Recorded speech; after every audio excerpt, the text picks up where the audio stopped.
Hey, family.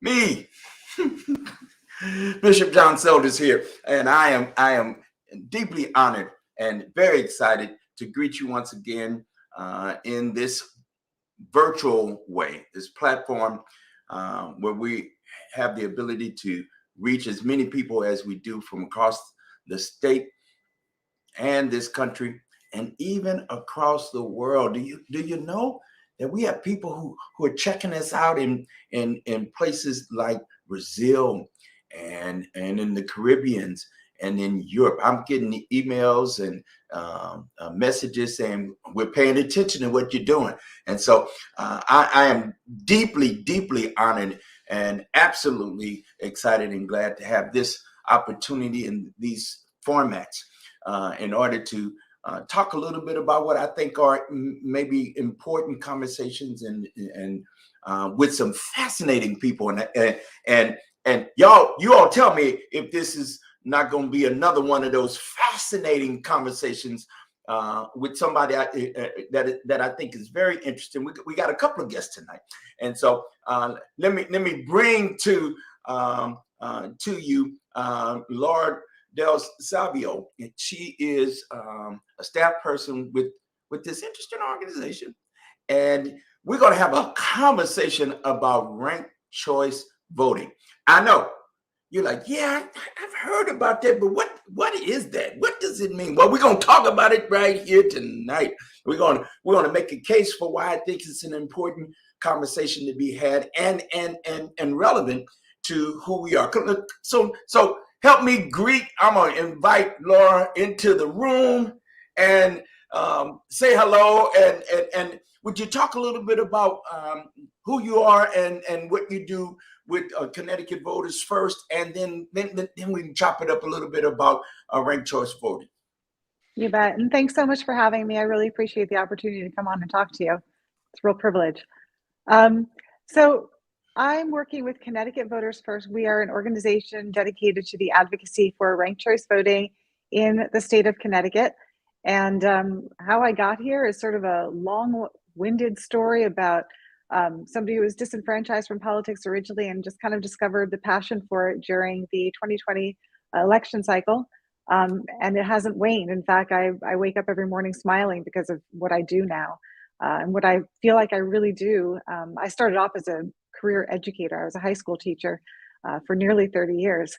And what I do now is like having that impact to potentially change politics for the better in the country, in the state.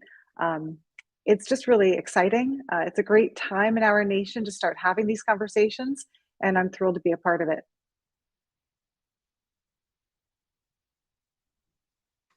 You know, when you're doing live like this, all of a sudden I don't know if it happens to you. I'll be doing one of these meetings, and all of a sudden I can't find the mute button, I can't find the off button, I can't find no buttons, and all. And oh my God, oh my God! I just had that moment. Thank you very much. One of the reasons I think you have, at least for me, a compelling story is that like many folk, we take one voting and let me say just in general, our civic responsibility kind of casually. Can I say it that way?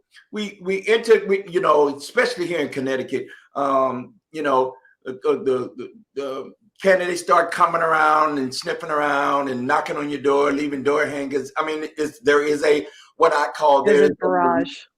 There's an election season, right? Yep.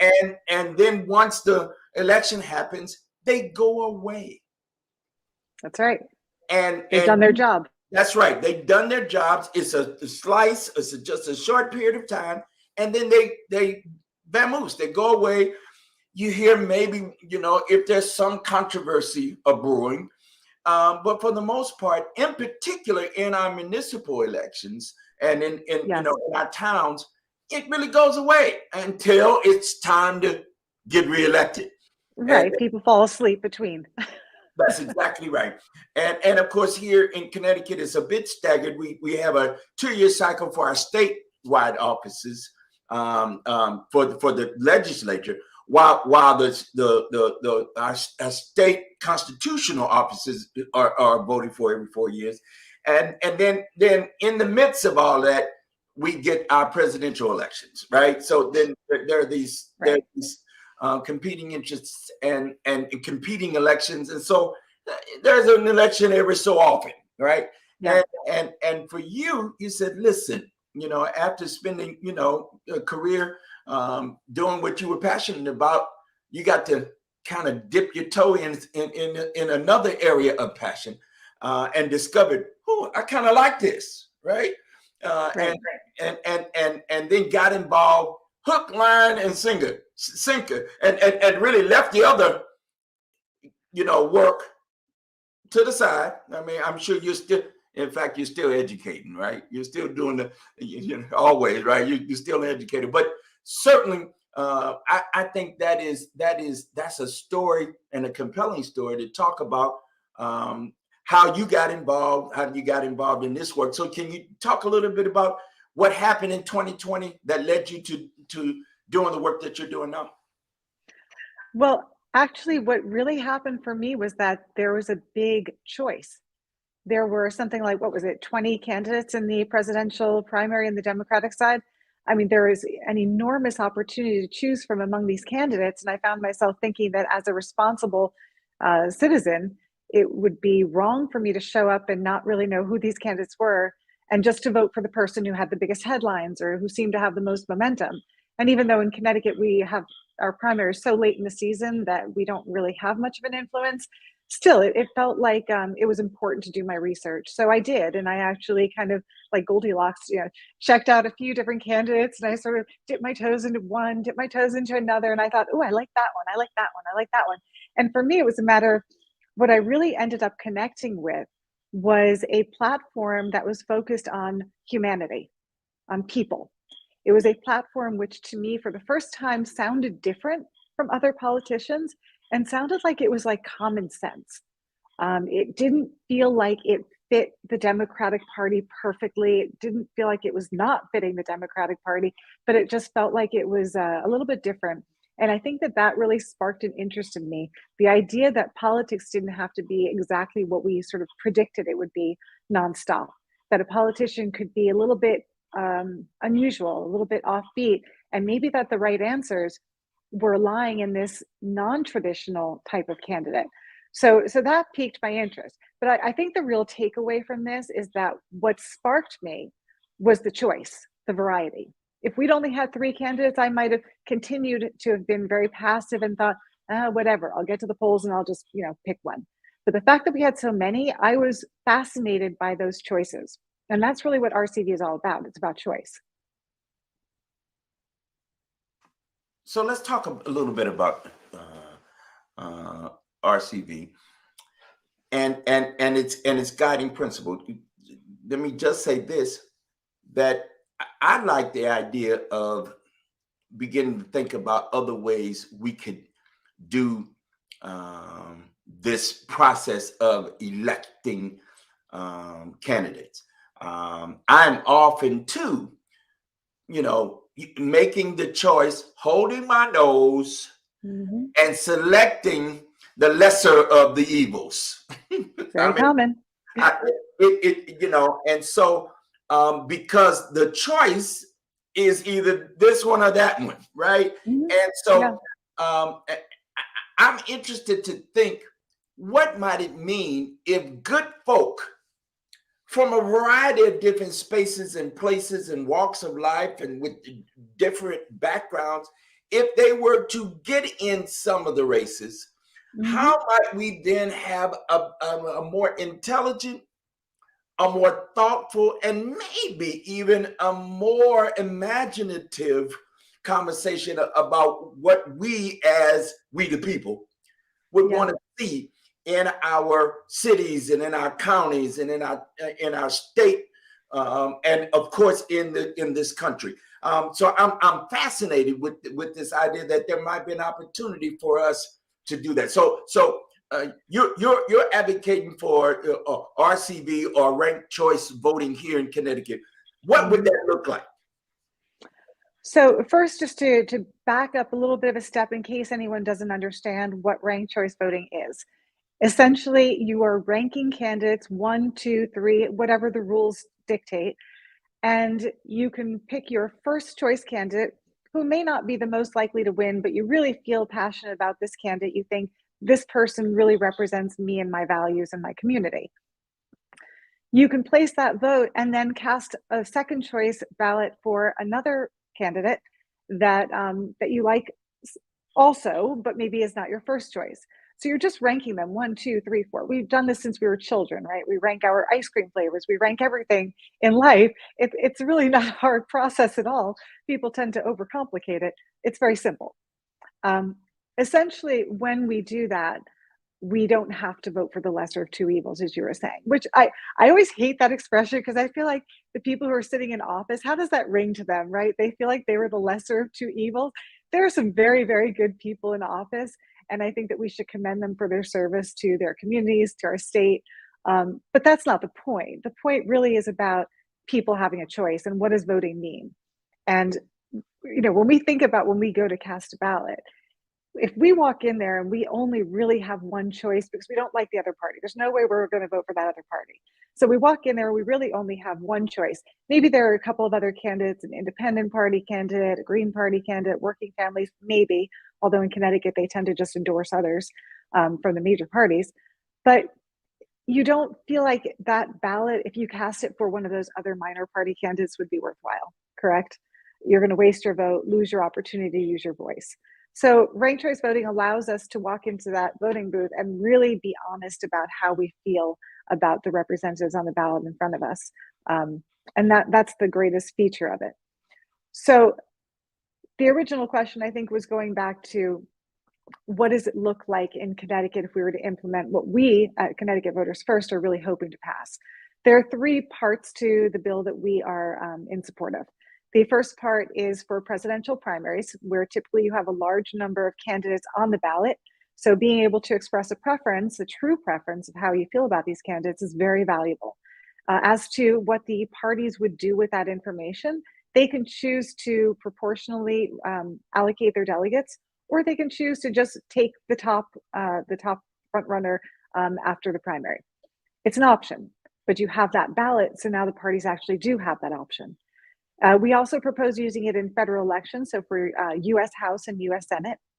And we propose using it as an option for municipalities. That means that if your town, your city chooses to implement ranked choice voting, they would. And if they choose not to, they don't. So essentially, it's a really great opportunity for municipalities and for the state to study it in practice by using it and discovering where it works best, who wants to use it. And there's a timeline. There's a very flexible timeline for cities to watch others maybe and see how it goes and learn from it. So essentially, this bill that we are advocating for is like a tremendous opportunity of freedom for voters, for towns, for cities in this state. It's opportunity and freedom. I can't even, those two words really sum up perfectly what RCV is to Connecticut voters. Yeah, this idea of being able to really literally rank your choices. I think that there's something very compelling, in particular in the context of municipal elections here in Connecticut, in our towns, in our cities, where, of course, you get a whole bunch of candidates that bunch up, all right, and then in the primary, somebody wins, and literally they don't get 50% of the vote. They get some percentage of the vote. They get the most votes, Right, the and plurality vote. like Yep. they win, and they weren't your pick. But of course, at this point now, once we get out of the primaries, we into the general election. You got this one, that one, and if you got some alternative, you got the Republican, the Democrat, and if you got an alternative party, working families here in Connecticut, in Hartford, have had some success in becoming that other party, right? And then that's it. I mean, what might it mean to the conversation in election time, and how might it spark some interest if I were to be able to really pick the person I like the most. Right. Maybe they won't win, right? Maybe they won't win, but now we have some data about what really folk want, right? We have information, and that then the parties will then have to be challenged with what do we do when we have people who are not just the ones that are endorsed by the particular party's endorsed candidate, for example. I mean, there's an establishment here. Yeah, that's exactly right. And here in Hartford, if you don't run as a Democrat, you about Republicans right now don't win. They don't win elections here. So if you want to win, you better run. You better run as a Democrat, even though you might lean a little to the right. Right. And the fact is, we don't even have a lot of primaries in Connecticut. So often we just bypass the primary because there is no challenger. Either there's an incumbent who's unchallenged by a primary and just goes straight into the general election. And it's such a fast track to election. And I think a lot of candidates, and I think that this is where it's really important to have a conversation. It's about candidates. We have a lot of people in our communities who no doubt would like to run for office, but they have to wait their turn, right? They have to wait till somebody leaves office, finally resigns. And the fact is that people stay in office, I think, I forget the number, I think I have 22 representatives in our House who've been there for over a decade. So if you're a candidate who really feels like the needs of a community are not being met and you could make a difference for your community, what are you going to do? You're just going to sit there and bide your time and wait and wait and wait. Anyone who wants to run for office should be encouraged to do so. It's the same thing as voting. Anyone who wants to vote should be encouraged to do so, right? All of this is about civic engagement. And that idea of service to your community, to your state, should be encouraged, but it's not in a system where we don't even bother to have primaries oftentimes because there's simply no competition. The parties don't want competition even from within, because that weakens their public perception, right, of their party. If somebody is challenged, you just want that person to remain in office and you want to say, we are consolidated behind this candidate. Well, that disenfranchises more voters and candidates who would like to step up and do something good. It even here, for me, what's also of interest, and I want, since we're talking about it, here in the state of Connecticut, we are one of 4 states, that doesn't have right now early voting. Now we're getting ready. We're coming to how we might implement that. That was on the ballot in our last state, election back in November. It did pass. It did win, and so now the legislature is going to have to figure out how we're going to implement that. Right. What's that going to look like? Yes, moving forward, and we are one of few. We don't have. We still have to have an excuse in order to have it to offer a absentee ballot. And so that's in our next statewide election, that's going to be on the ballot around that. So for me, one, I've gone on record. I made it very clear. The other states that don't have early voting is one other state here, New Hampshire, and Alabama and Mississippi. Well, doesn't put us in. That hurts my feelings almost. And those are the states, right? Yeah. And of course, my people from Alabama and Mississippi. That's where my people come from.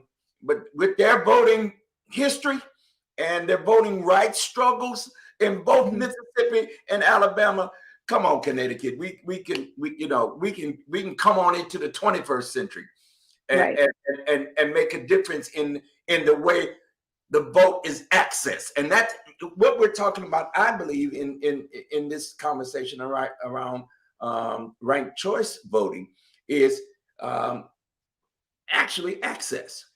Yeah. How and what if in fact, the argument says, listen, man, my vote doesn't matter. It does.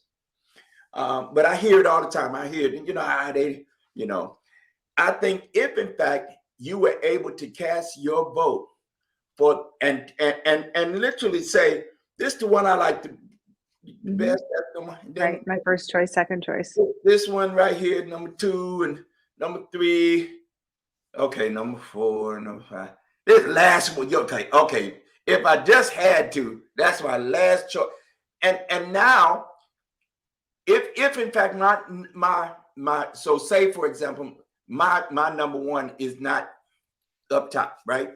All right. You don't throw my vote away. No. Right? Absolutely not. What happens? We take your second choice and transfer it to one of the remaining candidates. So if your candidate, your first choice gets knocked out in the first round, then your second choice vote will be cast for for the other candidate remaining. So essentially, a candidate wins by building consensus among the constituents or the parties most likely to vote for any other of their opponents, right? You have to build a bridge between not just yourself and the people that you're counting on, but also to the people who may be supporting another candidate. That means kinder campaigning. It means reaching all the different voters within your community, because you can't afford to ignore anyone else that you didn't normally talk to. Now there's a possibility that maybe they're going to cast that second choice for you. So it really does promote kinder campaigns and a stronger voice for people because they're being heard.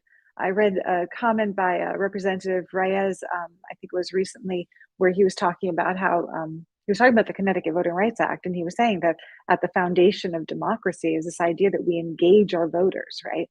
Well, how do we engage people?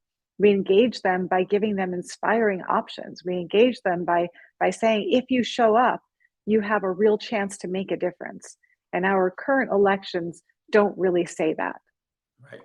And okay. Now let's tell the truth.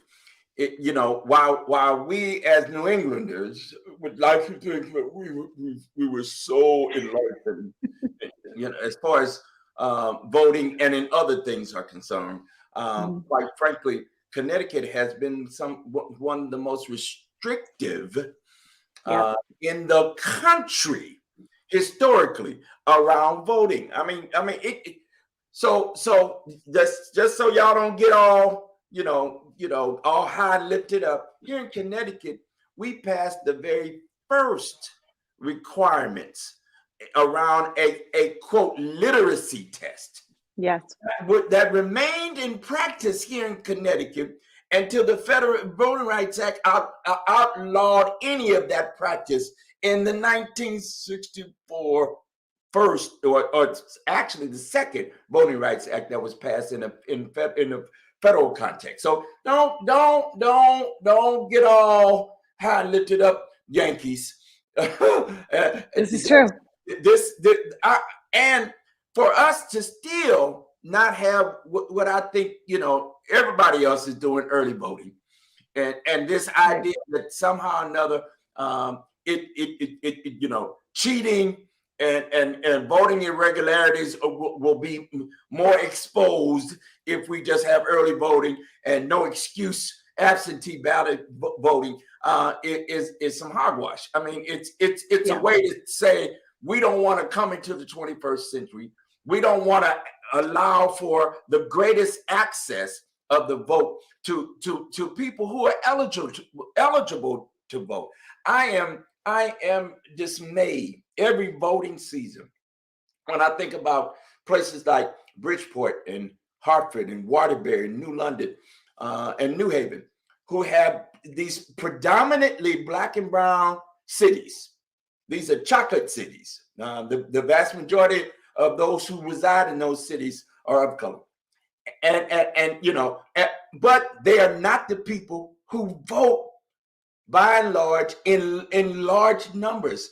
And yet, if we're talking about the statewide, if our statewide officers wouldn't have our cities and the votes that come from our cities, they possibly wouldn't be elected. Yep.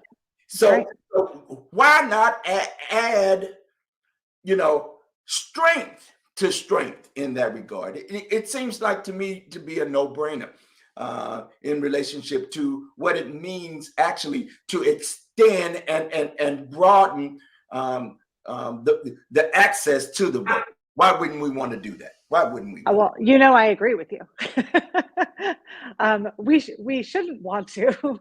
We should want to, but not just make sure that our votes are protected, but make sure that they count really for something valuable, right? That it really is an expression of our voice as voters and as residents of the state, and not just a number. And that's what's happened in our plurality system and in the way we campaign.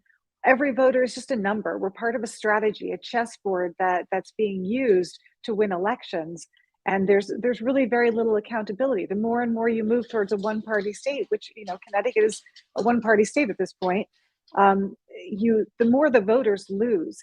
Even if you love the party that's in control, even if you are a diehard Democrat and you say life is good because the Democrats are in power, that's wonderful, but it still denies the voice of the voters. And that's what a representative democracy is supposed to be about.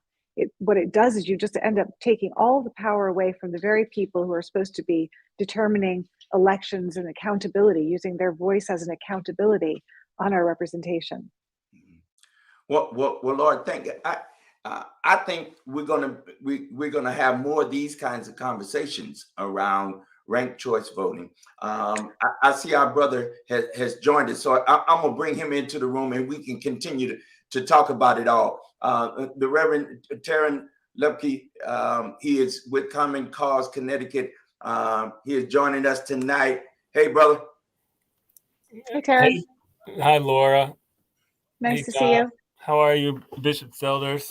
We are well. We're well. I don't know. You've heard a little bit of what we've been talking about, and so what I think is the crack and the shame of it is that with our history here in Connecticut, in such a small state, shouldn't we be willing to say access to the vote for everybody that wants to vote? Should, all the barriers should be eliminated. I mean, during 2020, we had a fight over where to put the boxes. You all remember? You remember that fight? And in several towns thought that they didn't want to put the box at this town hall. They wanted to put the boxes. It made my head hurt that we got so deep in the weeds of what should. Let's just figure this out, right? Let's just make this work so that the vote get access, and that was during the height of the COVID lockdown period. and yet here we are. We were able to get some things passed, but here we are again having some very interesting. There's some interesting pushback from the other side around access to the vote again, and the need. So I've been asked this recently, Bishop, why is there a need for what we're calling the Civil Rights Act, the Connecticut Civil Rights Voting Act, right? Why do we have a need for such? What would you say, Reverend? Well, I would start by framing it in the context of the fact that it's easy for, voters of the dominant culture, let's say white voters, to say that there's no need for something that would, fight against discrimination based on race in voting, because I, as a white person, don't encounter that discrimination. So why would I think it's a problem? You don't have to ask very far to find people who have had trouble in different kinds of ways. Let's remember that Connecticut was the very first state to use racist literacy tests in voting, number 1 out of 50, and one of the last to stop doing it in the 1950s. So we have an ugly history in Connecticut, historically speaking, and that DNA doesn't just transform. Just because we've, pruned the hedges doesn't mean the hedge isn't a hedge. And we have to, one, be ready to confront anything that does come toward voters along those lines, and 2, admit that it has happened. Look, I mean, and I don't know if this could have been made into a case under a Connecticut's Voting Rights Act or not, but I suspect it may have been able to. In Hamden in 2020 on Election Day, they literally locked the door to the polling place in the before 8 o'clock, citing fear of COVID, and they only did this at one place, and that was at the largest Black population polling place in Hamden. A state representative had to bang on the door. My cats are fighting. To get them to open it. So now, no, that didn't happen in white polling places. It only happened there, and so but I bet Bishop Selders that you would be able to come up with some examples of ways in which the system in Connecticut does and has discriminate on the basis of race.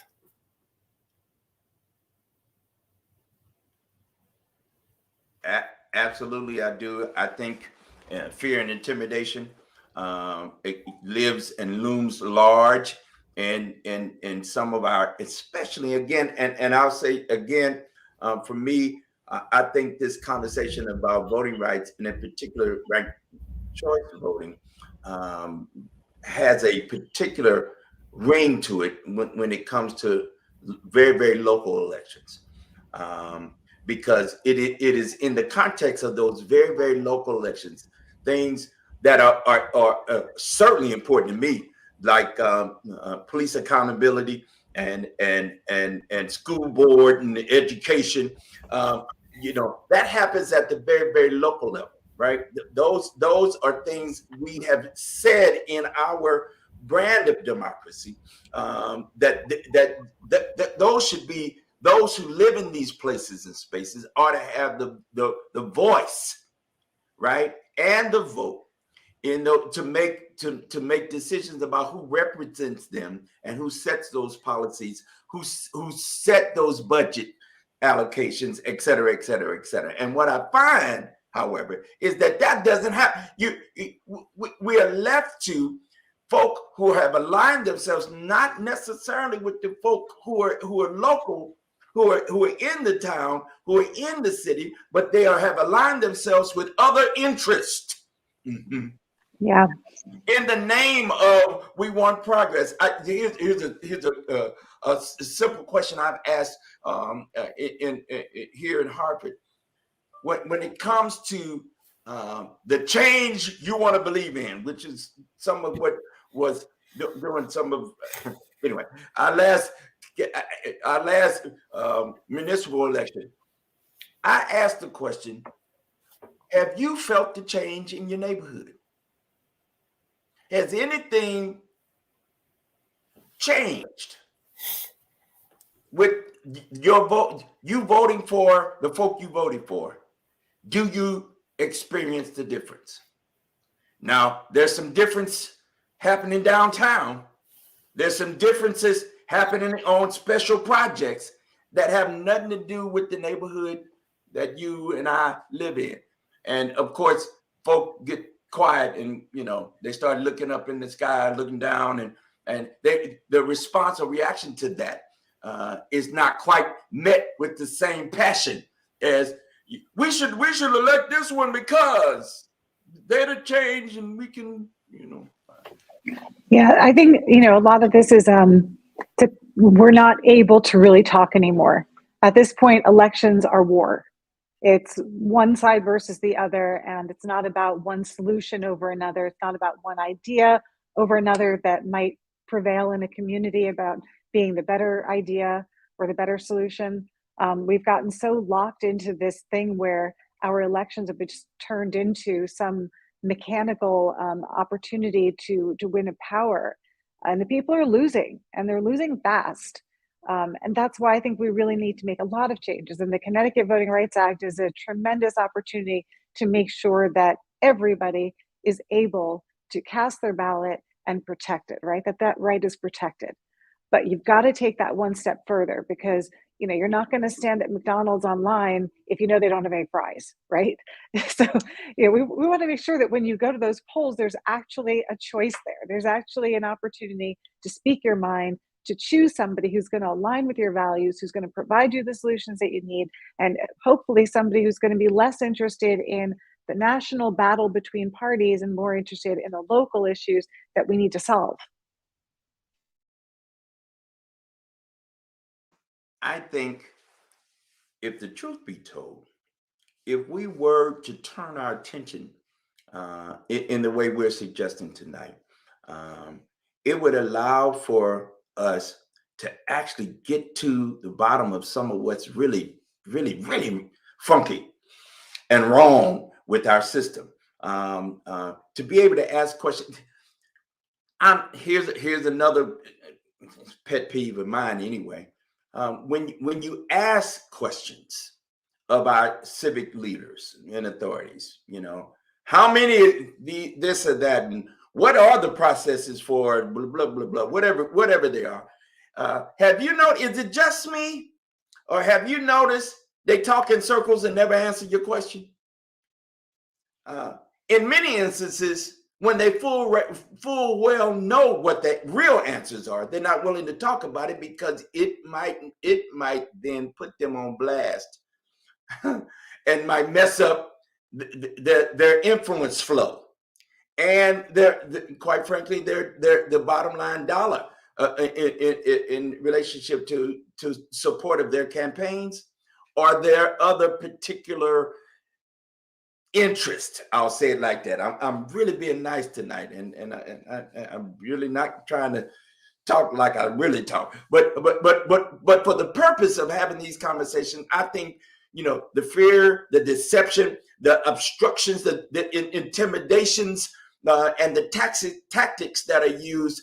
I am amazed at how often they shut down real, true blue conversations for the forest of having a public meeting and putting a time clock, a shot clock on the meeting. That just happened in Waterbury over conversations around police accountability. I think that's abhorrent and should not happen in the 21st century. This is 2023, and we're still acting like the dark ages, as far as I'm concerned.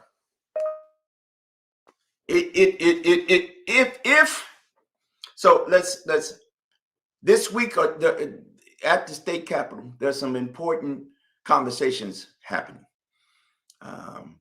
in our state. For those of you who are watching and who will listen to this and watch this, what happens is, before a bill, we call it, gets raised, right? Before it is eligible in the state to get a number. Sometimes they get a number, sometimes they don't, and then get lifted up to the floor. There's conversation in committee about these ideas and concepts, and so drafts of the particular bill get written.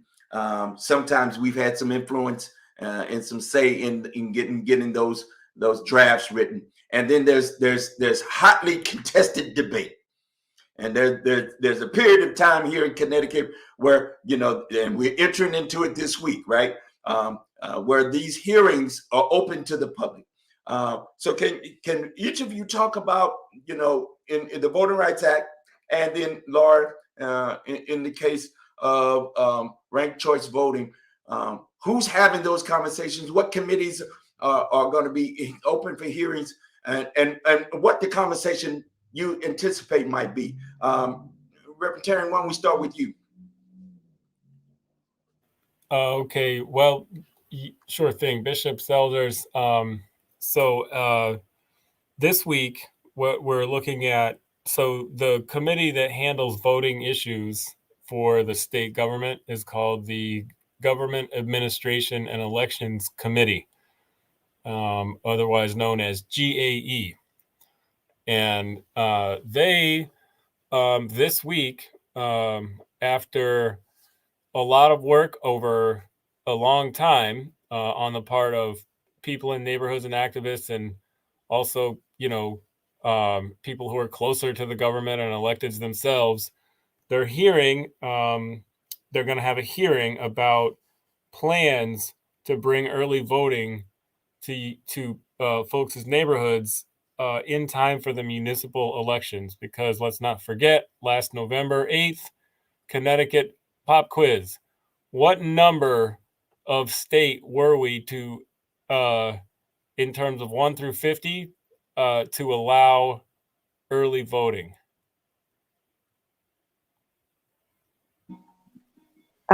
46. 47. Oh, I was close. 47th. We were the 47th state to allow early voting. Listen, I just talked about this a minute ago. We got off that list that had New Hampshire. I don't mind New Hampshire so much, but it hurts my feelings when we're right next to Mississippi and Alabama. And I got people in both them states. I got kinfolk, but with their voting right history, their voting history, that it hurt my feelings. Anyway. So that did pass. Voters passed it by 60%. 60% of the voters who voted on that on November 8th said yes, which is great. Now it actually has to get made into reality. That's where the rubber hits the road. And that is happening right now as we speak. And on Wednesday, the public here, that's one of the main things that's happening in the hearing. Is there are 3 different plans that have been submitted, and people are going to get to hear about these. Well, mostly what a hearing is people, some hearing from legislators, but also getting a chance to say what they think about these plans. And so we're encouraging everybody. And actually, I could pull up the link and drop it in. We have a link that makes it easy to see what we think about what the plans are, and then you can submit a testimony to that committee. And it's we make it as easy as possible and help folks get educated on the basics of the issue. But basically, how much time do you think we ought to have, Bishop Selders or Laura, in terms of early voting? Before an election, just how much time do you think we ought to have? Personally, I like the 10 days, 2 weeks. I mean, I think a little bit early is good, especially if we had ranked choice voting, then you could even make it earlier. But I understand Well, it's true. One of the disadvantages to early voting, if you make it too early, is that if a candidate drops out or something happens, then your vote was already put, and now you've lost your vote because that person's no longer on the ballot. With ranked choice voting, you have to worry about that.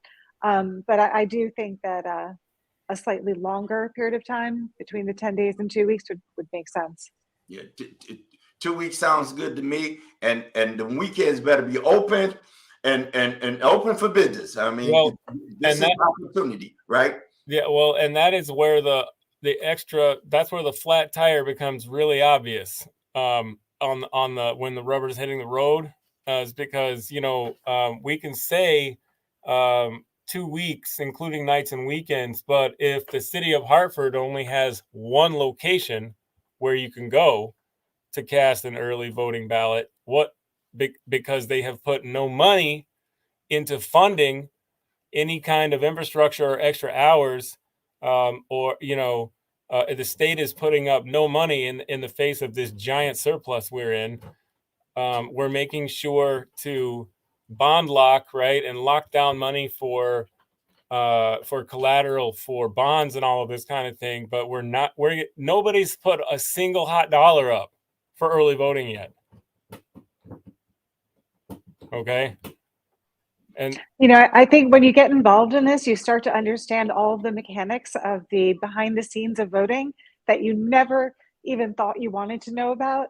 And it's complex, right? Our elections workers have their work cut out for them. Our Secretary of State has her work cut out for her. This is not easy, but certainly we can find a way through it, and we can find something that makes sense if people are willing to have the dialogue and be open-minded about it. Yeah. Again, I said it to you earlier, Laura. There's some things that are just right, and there's some things that are just wrong. And it's wrong to say, okay, this passed. We now are the 47th state that has said we can vote early, and then you don't put one red hot cent on it. Right. To allow for cities like Bridgeport, our biggest city, or New Haven or Hartford or any of our towns, to say we might need 3, 4. We might need more than one. More than one. How about that? More, we might in Hartford. We might need. Okay, I don't know, but you going downtown may not fix it for those of us in some of our cities, and so not to even be thinking about that. And I'm sure people are thinking about it. So I don't want to mischaracterize. People are thinking about it. However, whatever they're thinking about it, they haven't offered up the plan. And I know a little bit about how it operates here in the state of Connecticut. If you don't, along with your great idea that's going to save the world, if you don't also have a plan of how it's going to roll out and how it's going to happen, then your plan to save the world is going down the vine after you win. You win, so you get to win, and we ain't got no money. Okay. Right. I mean, and so honestly, to be frank, it's an example of how everything we do in the voting rights world in Connecticut is a giant fight. Nothing here happens easy ever, or ever has. Everything is a knockdown, drag out roadhouse fight. I'm serious. That's how it goes here. And it's you would think that early voting polling so highly and being so popular and so widespread across the country that the governor or somebody would have put $15 behind it, I mean, but they didn't. This hasn't happened yet. We've got these really interesting plans that are coming at us on Wednesday, and $0. It's just really special here in Connecticut. And so that can change, but it won't change unless people pile into that hearing on Zoom, submit your in writing, talk on Zoom, go in person. The only thing that has ever made change is many, many people making them realize it is within their political self-interest to make said change. That there are too many people watching for them not to. Like, you can talk about right and wrong, but then there's political expedience on the part of a career politician who does want to keep his or her job. Well, that would be if we actually had accountability in our elections, but we don't. And that brings us back to our CV. Well. So talk about, Laura. When is there hearings going to happen around ranked choice voting? I certainly hope so. We do not have a date at this moment, so I can't tell you when that's going to be. But there are 3 or 4 bills right now. One that we really, really like is SB 389. It was proposed by a bipartisan pair of senators, Senator Huang and Austin. This particular bill has the 3 pieces of RCV that we like, which are the federal elections, the municipal option, and the presidential primary. Again, that the parties can do what they want with the results.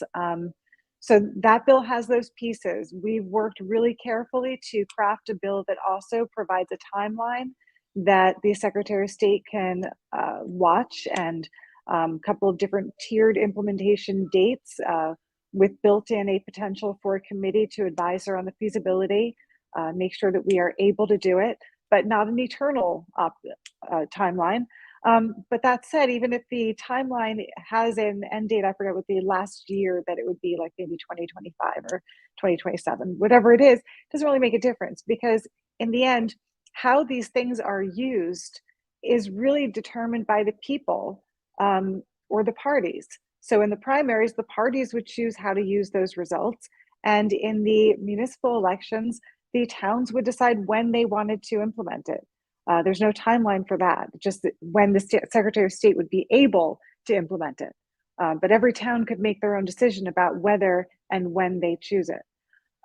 So I think that that's important to note, is that this is an incredible opportunity for the people of this state to explore RCV in the closest thing that you could get to a study bill without all of the risk of it. It really just is freedom and power, which is what this is all about. And, you know, going back to that accountability, it's like we can try to generate all these people to get out there, but how many people can you get to a testimony? How many people are going to have their 3 minutes to speak before a committee? And how many times is it just one person after the other saying the very same thing? I just wonder, how do we make sure that our voices are really heard? We have an incredible reelection rate between 96.5 and 100% of our state representatives. So bottom line, especially since most of them aren't even primaried, bottom line is that, yes, we can drum up all the support that we want, but our elections have to really speak to our values. Well, I'm for elections speaking to my values, and I'm very intentional in advocating for folk to participate, speaking their minds and speaking to what they really believe, what they think, and how they feel. It is so very clear to me that if we do not, then we run the risk of creating or allowing to be created a form. I'm a preacher, so I'm gonna just preach it, say it like I feel it. A form of democratic, godliness, without denying denying the power of what it really means to be a representative republic, or our form of democracy, where we vote for people who then set policies in order. And you're absolutely right, Laura. For me, it is about how do we hold those we've elected accountable. They run on particular platforms. They name, at least we hope they name, what the things that they value that are important. And I hope we are voting for those folk who then represent for us those values. And I like this. I like this ranked choice voting thing that allows me to say, this one does most of the time the way I like it, and this one second and third and fourth, and then not allowing for that vote to be thrown away. That in fact the choice is still there to participate in instead of just the kind of almost this one or that one, right? Yeah. And I do want to say, just to back up Teran's point, that was not to at all say, don't bother showing up, get out there and show up and give your testimony. It is absolutely essential, and it's essential to every single value that we want to advocate to our state representatives. So by all means, get out there and provide your written testimony, provide the spoken testimony, for the early voting, for the Connecticut Voters' Rights Act. Do it all, and for RCV when we finally get a date for this. But we underestimate the importance of our civic engagement. It's so perfunctory for too many people, and we don't understand that there is such an incredible rich texture to politics, that if you take a moment and actually start to explore it, it's very powerful. But what's most powerful is how we can actually make change if we come together. And as I was saying to John earlier, it's like we all have our roles in this. Whether you are working on the early voting, working on the Connecticut Voting Rights Act, working on ranked choice voting, working on open primaries, there are all these pieces of democracy that can be reformed, that can be bolstered to help strengthen the political atmosphere in this country, to bring people together. And that's a mandate in our Constitution for domestic tranquility, right? We don't have that right now. How are we going to get there? How we're going to get there is by making sure that everyone has not just the ability to go and vote, but real choice at the ballot and the opportunity to play a role in the future of their community for the betterment of their children and the other generations to come. We all have to do our part in some way or another. Yeah, and I think in particular, in this particular time where the teeth of the federal legislation around the Voting Rights Act has been ripped by the Supreme Court, not by the vote of our representative people, in Congress, but by the court, right? Etc. I think it stands now. We done played around with it, Connecticut. Now let's come on over to the right side and get involved and make sure that we are allowing for the expansion of the access to the right to vote. Some people may want to participate in written testimony. How do you submit testimony, Reverend Teran? How did they do that? So I dropped a link in our private chat that you could transfer to the comment. I don't think I can do that myself. Can I? Or can I? I don't know. But I'll tell you this. We will populate it out and abroad. Here it is. I'll make sure it gets out.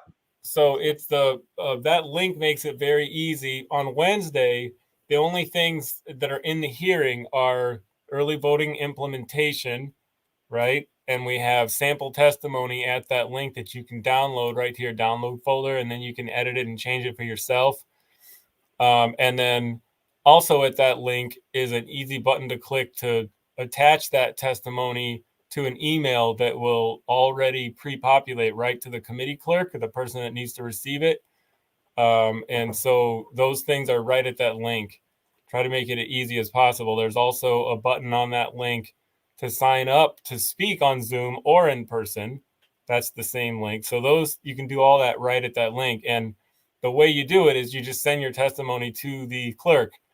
They have their own less than helpful form they're using now this year that's new, that is kind of like walking down a gravel road barefoot. And so we got clearance that you can just send your testimony directly to the clerk, just like we always have done, without jumping through this form and clicking buttons and doing all this nonsense that's going to scare half the people away before they even get through it. Just as an example of how we like to make things difficult for voters, to try to be expedient for our workers in house, saving them data entry time. Anyway, I digress. So that's how you do it. You just get educated on the issue a little bit, and then you just send in what you think, and it'll go on the record. Make sure, we, like I said, we make it easy. We also support ranked choice voting. We pushed hard for it last year.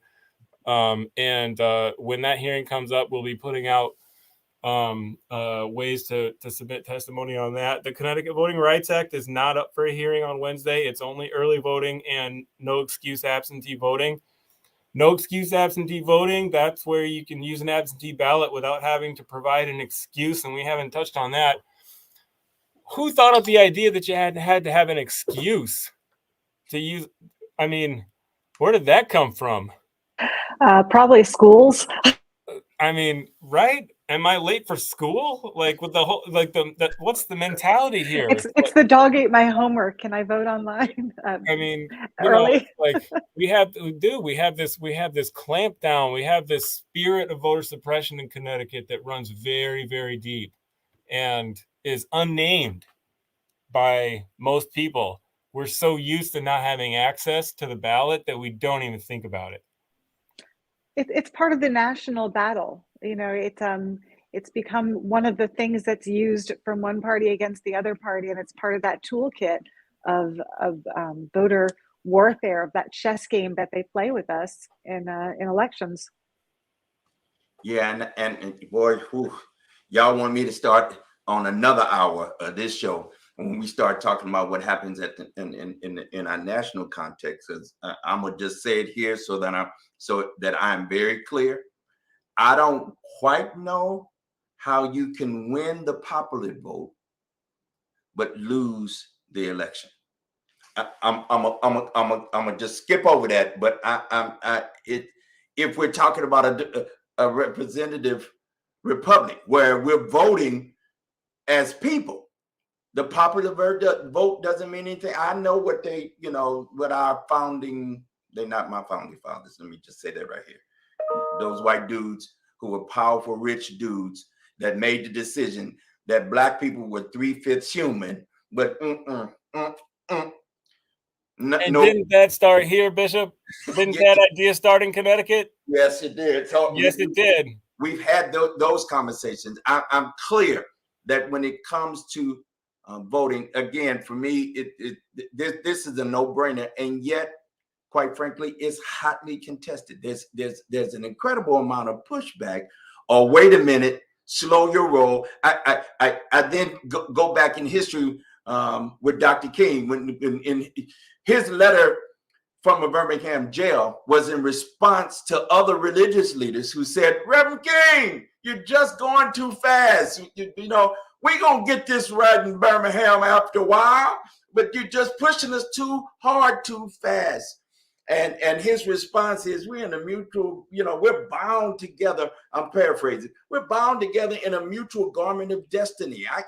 The threat to injustice, anywhere is the threat to justice everywhere, right? It is our, somehow we've got to reach for something that's bigger and higher than what we've held on to before. And right now is the time when so much is in the balance in many ways. And of course, every election is important. You hear this all the time. You hear this trope. But quite frankly, this is me. I feel like these next elections here in the state of Connecticut, and of course, in our national context as well, bold, mighty powerful to when this country shifts from being majority white in population to majority colored. Mm-hmm. And isn't that really what's going on, Bishop? Isn't that what's really going on? That's what it's interesting to me, that right now we having these conversations that sets us up for the next 20 years or so when we make that shift. And then all of a sudden it's going to be, y'all hear what I'm saying. I think that's why we're advocating the expansion of access to the vote is what has to happen. Yeah, we've got to protect the most foundational part of a representational democracy in every single way.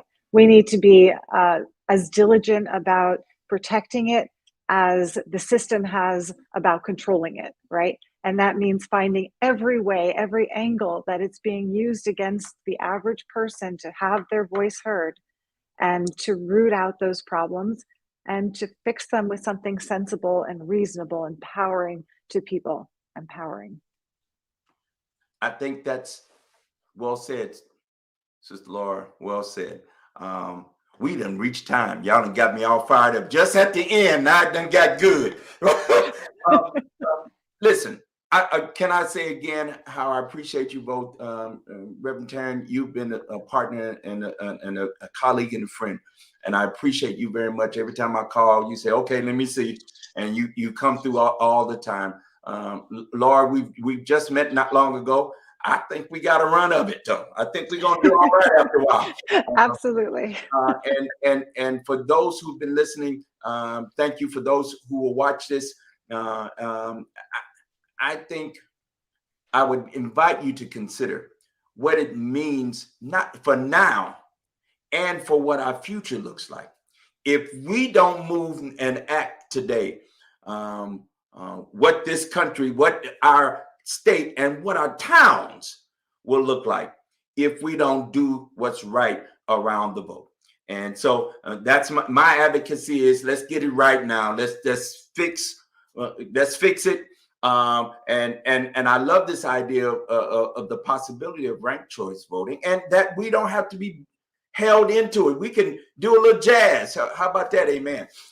We can do a little jazz and see how this would work, how we might use this, and the information we would get and garner, the data that would come.